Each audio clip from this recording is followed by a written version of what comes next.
On 6th of June 2024, the UK marked an important anniversary. 80 years since Allied forces landed on the beaches of Normandy.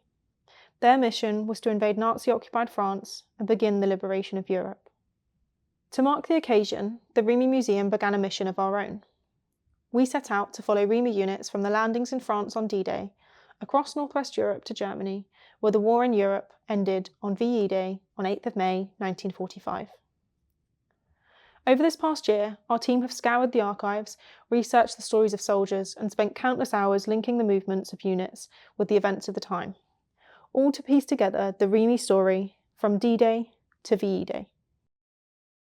Hi, my name is Lucy. I am the Social Media and Digital Marketing Officer here at the REME Museum. In early 2024, our team was thinking about how we should commemorate the 80th anniversary of D-Day. With all of the national events and events here at the museum, we also wanted to make sure we captured the historical record of what happened, especially within the REME context.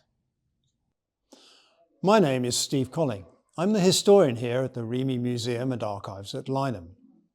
Part of my role is to research and document the lives of REME soldiers, with a focus generally on service during the Second World War. Using the records of service available from the Ministry of Defence and the National Archives at Kew as a start point, I researched the soldier's service, explained the terminology, deciphered the abbreviations, and put together a timeline showing where the soldier served, what he did, and the units he served with. All this is presented against a more general background of political and historical context. Much of the background information and some of the genealogical data is of course widely available online through subscription websites, and there's a lot of published historical material. But you need to know what you're looking for and where to look. My role is to join the dots.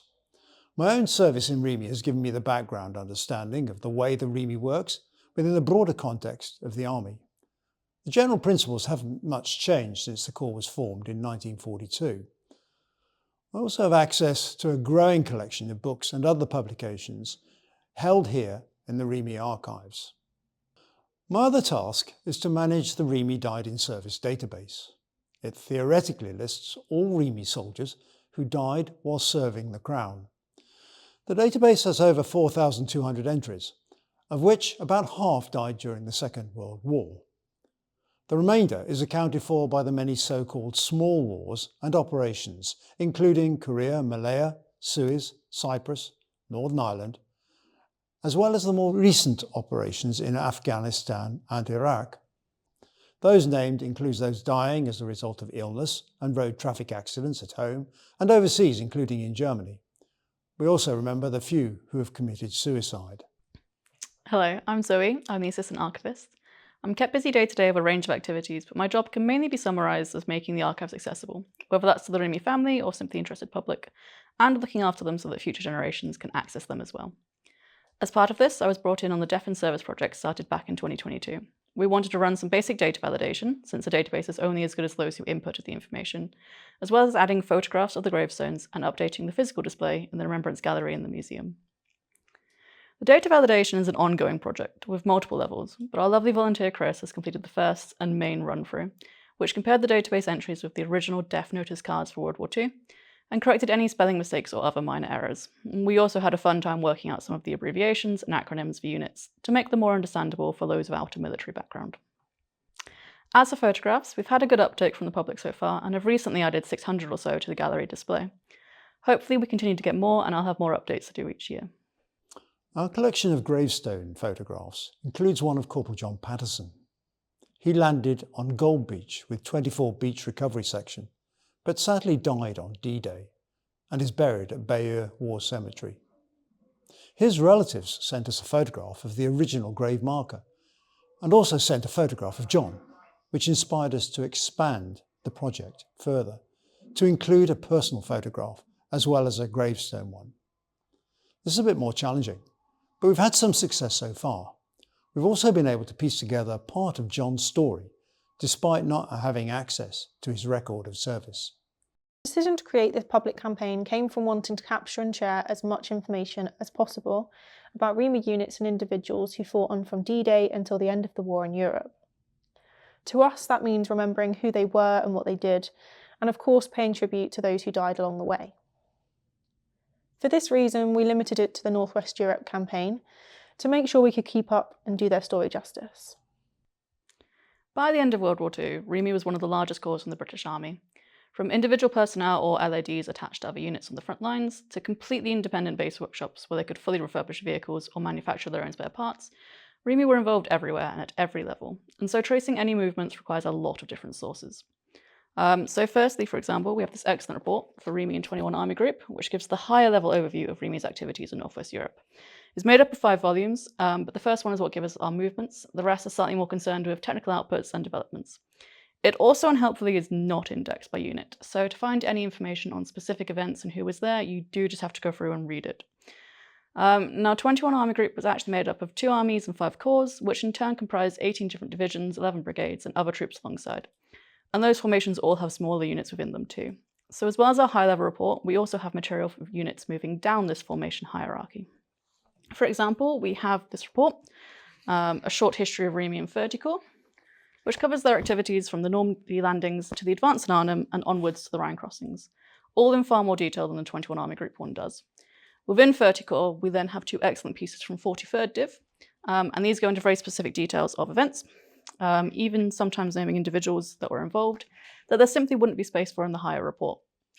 This hierarchy can be followed all the way down to individual units, who all kept war diaries. These were a set format for every unit and sent off to the higher levels to help them keep track of what the units were all up to.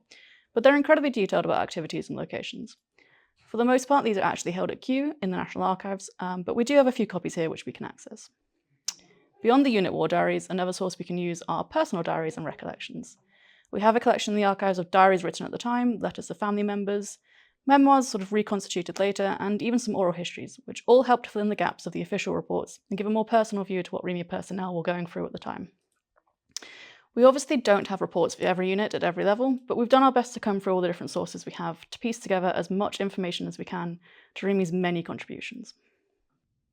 With all this information at our disposal, including the Died in Service database, we created the War Diary template as a way to make sure we could include all kinds of information at once.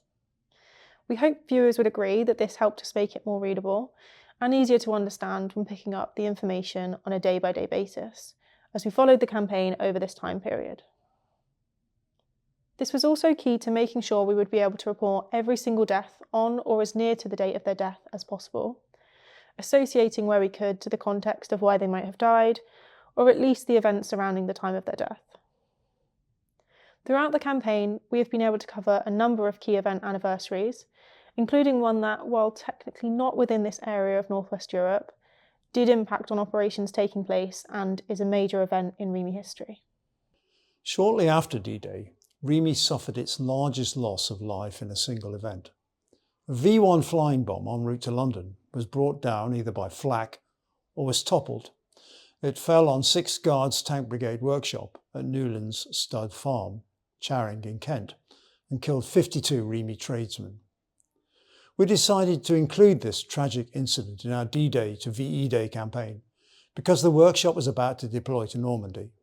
The incident alone eliminated 1/3 of the unit's strength, many of them highly skilled and experienced craftsmen. In 2024, a ceremony was held at Lenham to remember the event.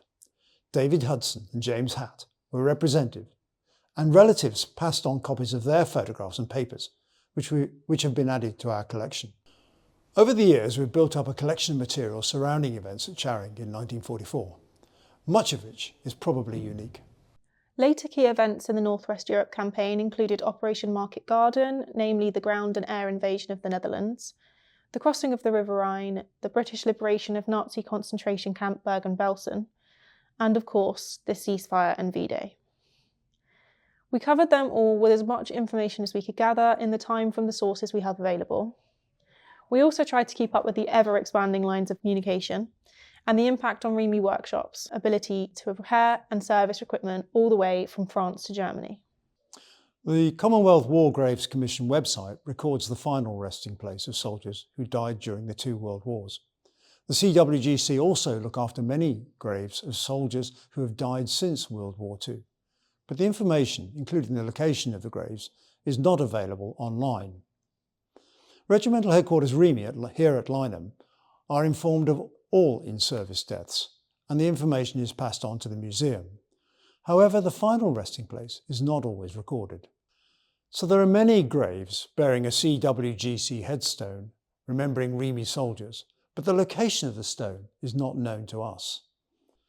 Fortunately, our project has attracted interest, and we're getting images of some of these missing gravestones.